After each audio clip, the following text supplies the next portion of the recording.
Então bora lá, jovens, com mais um vídeo do Geopolítica para Iniciantes. Não se esqueça de deixar o like e seguir o canal. Hoje a gente vai entender de perto aquela decisão gigante que saiu da sala de situação da Casa Branca, o bloqueio naval por tempo indeterminado aos portos do Irã. O objetivo inicial era estrangular o regime e conseguir uma vitória rápida, mas o negócio virou um verdadeiro jogo de xadrez geopolítico que afeta o mundo inteiro. Bora entender como chegamos até aqui? Ok, vamos mergulhar nisso. Nosso roteiro hoje é bem direto. Vamos passar pela ordem de bloqueio, analisar os 3 caminhos estratégicos, as negociações que entraram em impasse, a ameaça assimétrica militar e, no fim, a armadilha estratégica dessa situação. Tudo isso analisado de forma totalmente neutra, focando puramente nos fatos. Começando pela parte 1, a ordem de bloqueio, estrangulando o regime. A instrução do governo americano para a equipe de segurança nacional foi super clara. Preparar um bloqueio naval estendido, talvez até sem data para acabar.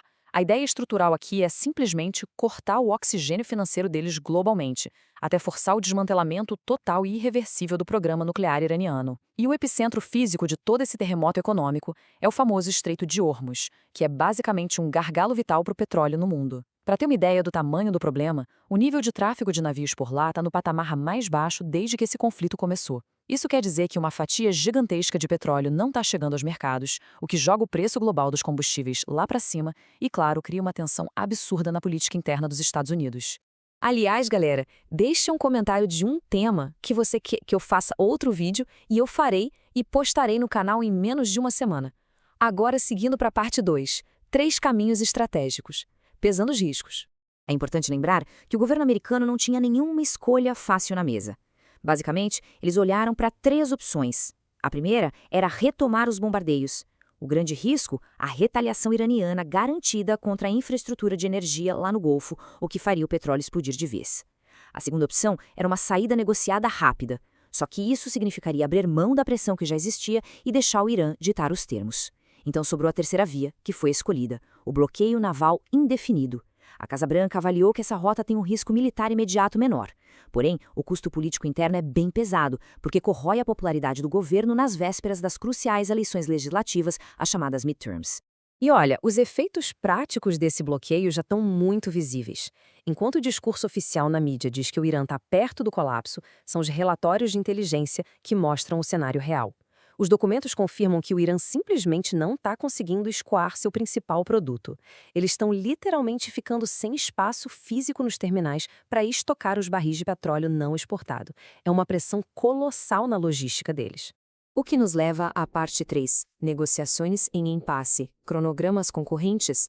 Com toda essa pressão, muita gente se pergunta, por que não resolver logo pela via diplomática? Bom, o impasse aqui é bem cristalino. Do lado esquerdo, a gente vê a proposta do Irã, que exige a reabertura do Estreito de Hormuz logo no passo número 1, deixando a discussão sobre o programa nuclear só para lá na frente, no passo 3. Já do lado direito, os Estados Unidos têm uma postura irredutível. Para eles, aceitar a ideia do Irã é jogar fora a principal alavanca que tem na negociação. A exigência é de desmantelamento nuclear e restrições imediatas como primeiríssimo passo. Ou seja, as duas lógicas simplesmente não se cruzam. E, para piorar, a exigência de base dos americanos estabelece um limite super rigoroso, o número 20. Esse número significa que os Estados Unidos exigem uma suspensão de todo o enriquecimento de urânio por, no mínimo, 20 anos inteiros, além da entrega de todo o estoque já enriquecido a 60%. É uma paralisação total, massiva e, segundo as diretrizes atuais, inegociável. E como se não bastasse, a própria estrutura de comando inteirã está passando por um baita nevoeiro de incertezas. Os negociadores precisaram paralisar as conversas e pedir dias para consultar um novo líder supremo, o Mojtaba Khamenei. Só que tem um enorme gargalo aí. O paradeiro e a condição de saúde dele são um mistério absoluto. Tem até rumor rolando de que ele estaria em coma. Com tudo isso, os mediadores estão extremamente pessimistas sobre conseguir qualquer avanço diplomático no curto prazo. Para ilustrar bem essa bagunça interna, trazemos aqui uma aspa do secretário de Estado Marco Rubio. Ele levanta um ponto fundamental. O desafio não é só negociar com o país, mas saber com qual facção do Irã se está negociando. Qualquer um que sente na mesa precisa primeiro passar por uma aprovação interna super lenta e caótica, controlada pela linha dura da Guarda Revolucionária, a IRGC. Essa facção atua sob o que ele descreveu como uma visão de mundo apocalíptica, o que transforma qualquer mínima concessão diplomática num processo arrastado e imprevisível. Chegamos então na parte 4. A ameaça assimétrica. O custo de uma guerra longa. Lembrando, pessoal, deixa o like e se inscreva no canal para ajudar a gente a crescer. Saindo agora das mesas de negociação e voltando os olhos para a realidade militar, manter uma operação naval desse tamanho no Oriente Médio não custa apenas uma fortuna em termos de logística, mas expõe frotas a perigos diários muito reais.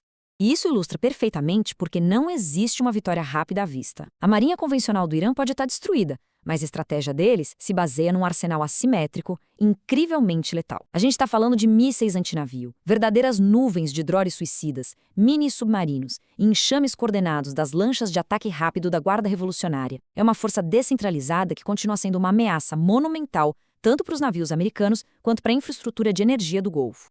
Para somar a essa ameaça militar, a resiliência do Irã tem uma lógica de sobrevivência brutalmente pragmática. Pensa bem, é um regime que recentemente usou força violenta para esmagar protestos. A visão deles é muito clara. Um governo que topa ser tão duro com seu próprio povo não vai hesitar nem um segundo em impor o nível máximo de sacrifício econômico e sofrimento à população, se isso for o preço para sobreviver e vencer os Estados Unidos pelo cansaço. E agora, a reta final. Parte 5. A armadilha estratégica. Um jogo de atrito. O que foi inicialmente planejado lá na Casa Branca como uma operação cirúrgica de 4 a 6 semanas, uma vitória limpa estilo Venezuela 2.0, se transformou num jogo exaustivo de atrito que não tem previsão de fim. Isso nos leva à grande pergunta da geopolítica global hoje: a quem o tempo favorece? O fator mais perigoso de todo esse cenário é que, de ambos os lados da mesa, os estrategistas estão operando com a certeza absoluta de que o relógio é o melhor amigo deles. É só dar uma olhada no contraste dessas vulnerabilidades. As fraquezas americanas estão totalmente amarradas ao relógio político. A cada dia que passa, a gasolina fica mais cara e os índices de aprovação caem, bem pertinho das eleições de novembro. Do outro lado, a pressão no Irã é pela sobrevivência pura do Estado, enfrentando o sufocamento econômico total, exportações de petróleo no zero e o risco altíssimo de uma explosão social interna. O que nos deixa com essa verdadeira bomba a relógio nas mãos, com os dois lados convencidos de que conseguem resistir mais que o adversário. Qual dessas duas gigantescas economias vai ceder primeiro e sofrer a ruptura? Até que alguém pisque primeiro, o estreito continuará bloqueado e a tensão na região vai continuar lá em cima. Por enquanto é isso, assista outro vídeo sobre o tema, não se esqueça de deixar o like e seguir o canal para não perder a próxima notícia sobre geopolítica mastigada de um jeito descomplicado para você. Falou, piazada!